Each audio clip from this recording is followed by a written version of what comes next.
First of all, I just want to say thank you to everyone who came out today. This is awesome. I ordered too much food, but I honestly think we're going to do a pretty good job at eating it. And it's going to be good. Just to give you a little backstory on the food, oh my gosh, hello, everyone. Can you hear me? So just to give you a little backstory on the food, there's the chef who was the chef at Gale's in Pasadena, and he just opened his own restaurant. And of course, our Italian tax guy told us about him, and he's this Italian dude who just rocks. And so I took my dad there to try out the restaurant about a month ago, and we were planning his memorial, as one does with their father at 22. We were planning his memorial the other week, and I was like, oh yeah, I'm gonna get catering from this restaurant. Like our dude Antonio's gonna hook us up with all the, we got gnocchi, we got all the goods. And my dad was like, well, why don't you just get it from Buca di Beppo? And I was like, do you not respect yourself? Like, this is not, I'm not going to Buca di Beppo. And then my mom said the same thing, and I was like, that's just not happening. So enjoy, and then we'll be donating any leftover food to a homeless shelter in honor of my dad. But I'll get to that. First, his life story. Well, I just have to say also thank you to everyone who made today happen. It meant a lot to me. I've had more support than I ever thought was possible. It's starting already this week, and I'm so grateful. I'm just gonna put that over there. I've had more support this week than I ever thought was possible. I haven't been alone for a single minute since I found out. Bridget, just got in the car. We were up in San Francisco for a music festival, and of course my dad didn't tell me he was dying because he's a selfless man who would never want me to miss something with my friends just for him, which him and I disagreed on that, but it's telling of who he is. But Bridget immediately was like, get in the car, we're going, I'm packing up your stuff. We drove down on Sunday after we found out, and her and my best friend Maggie from school have been with me nonstop all week, and it's been really amazing. So thank you guys, and thank you to everyone else.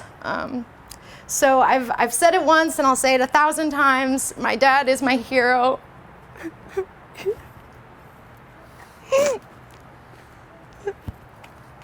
He's the strongest man I've ever met in my entire life, and he's the strongest man that most of us will ever meet in our entire lives. I got it. We had this joke that my dad was truly a cat because he had 9 lives, and he used every single life. We could go through his joke of a medical history really quick. Let's see, heart attack, stroke, pre-diabetes, more heart attacks, pneumonia, that was fun. Pulmonary embolism, congestive heart failure, the list goes on. And doctors think we're kidding when we tell them, and it's just, but no matter what, he always had a smile on his face. That's the one thing that you've heard in every single speech. It's the one thing you'll hear if you talk to anyone. He always had a smile on his face. Granted, he did give me a list of complaints and people to sue once he died. The U.S. healthcare system really did him wrong, and apparently it's on me to make his amends. So I don't know if we're getting to that too soon, but that's happening. We did always joke, though, that his most impressive accomplishment in this life was, let me set the stage. My dad had his stroke, and his one strength, his gift of word, was taken from him. He couldn't speak. His entire right side of his body was paralyzed. And the thing that he relies on, his reasoning, his speaking, his writing, his everything, his poise, was taken from him. And then my mom found out he had a gambling addiction, and he was on the receiving end of her wrath. and couldn't defend himself. And so we always used to say that was the biggest triumph in his life, was sitting there receiving my mom's wrath. And my mom, when she was a lawyer, was a shark. So you can imagine, you don't want to be on her bad side. And he got on the worst possible bad side at the worst possible time. But we made it through. We all made it through that. And then we had a little stint of, he had this thing for a while where he would accidentally cuss and have no idea because something with his brain rewiring, learning how to talk.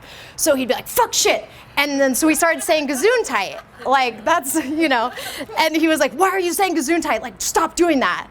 And so I started charging him, and I made a lot of money that summer. So that was that time. But I think the most notable near-death experience, one of his many lives, came at the depths of his addiction.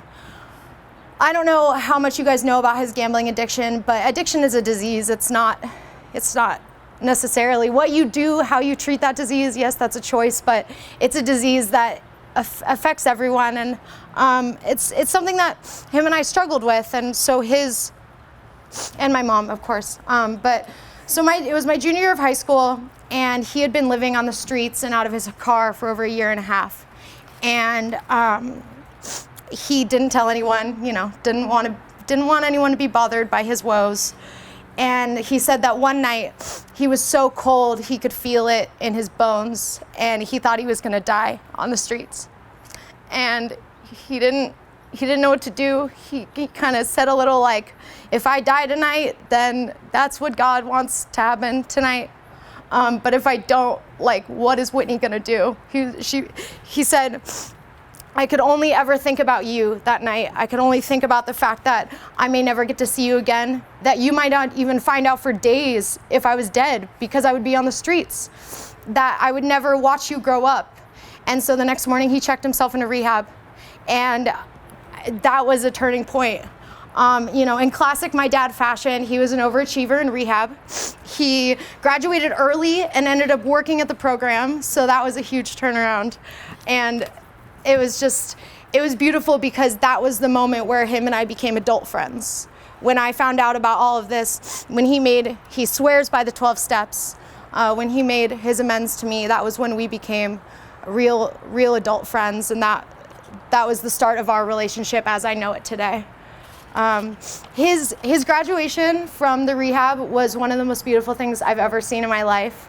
I cried like a little baby the entire time, and he was like, no, stop it. Like, it's not a big deal.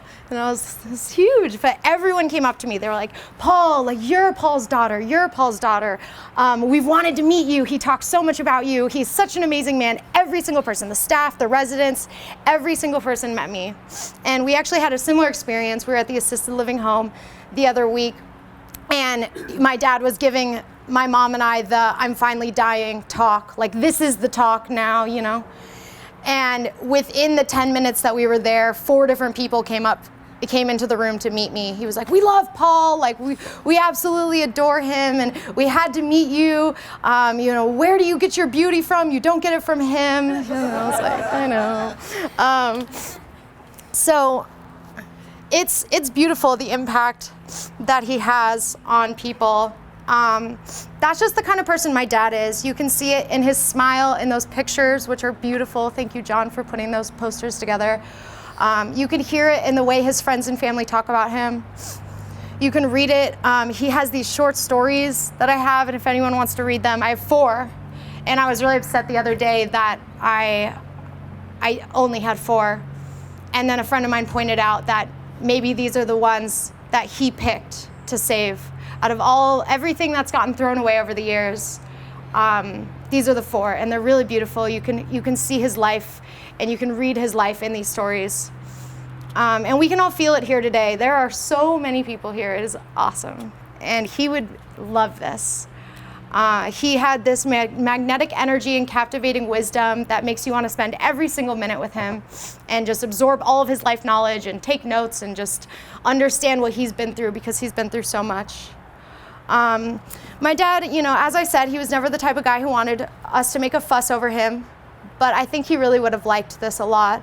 Friends and family getting together in celebration, never in mourning. with really good food.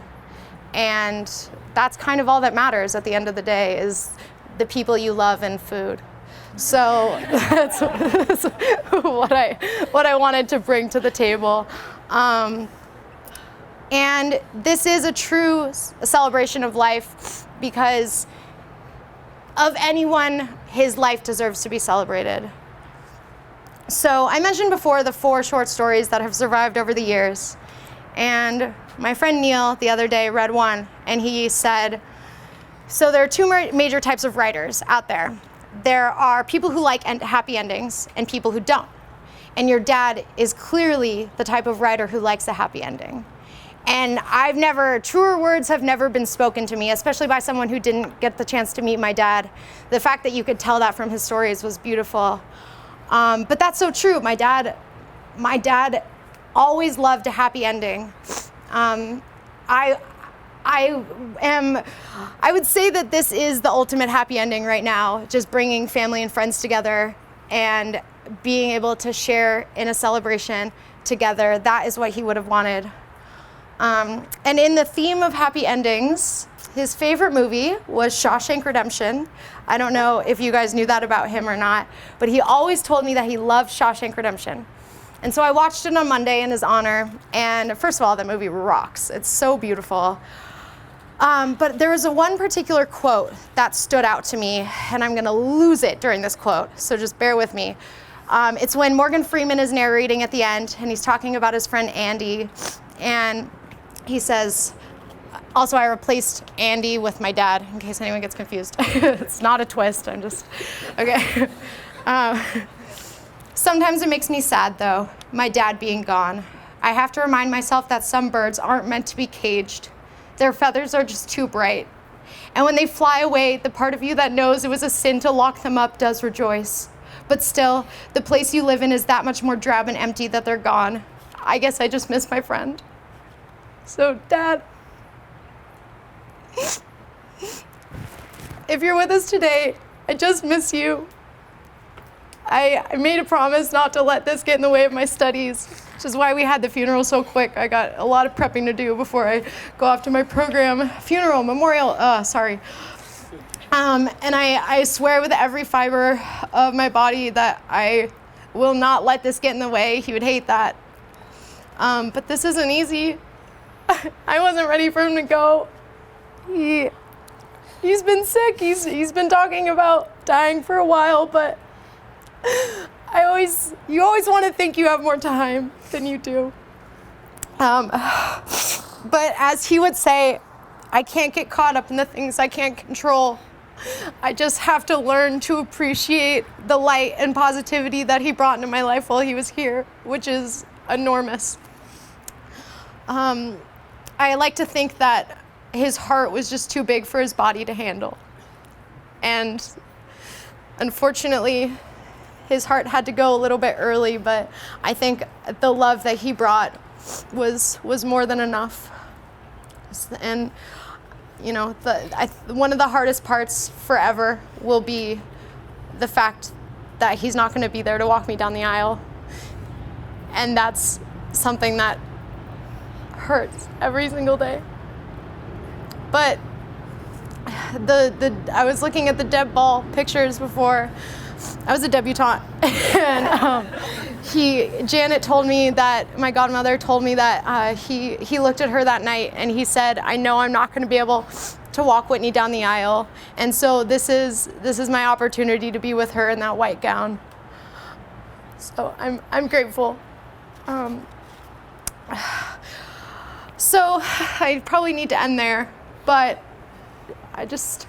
Dad, if you're here with us, your wisdom and love will continue to live on through me every single day and through every single person that you got to know in your life.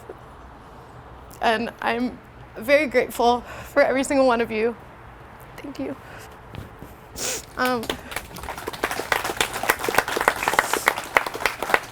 Also, quick side note. So we have a videographer, Tom, my friend Tom in the back. He's going to be recording stories. If you guys want to tell stories, we're going to set that up in the pool house. So please feel free to. And then we're going to go eat some good food. Thanks for coming. I love you all. Wonderful.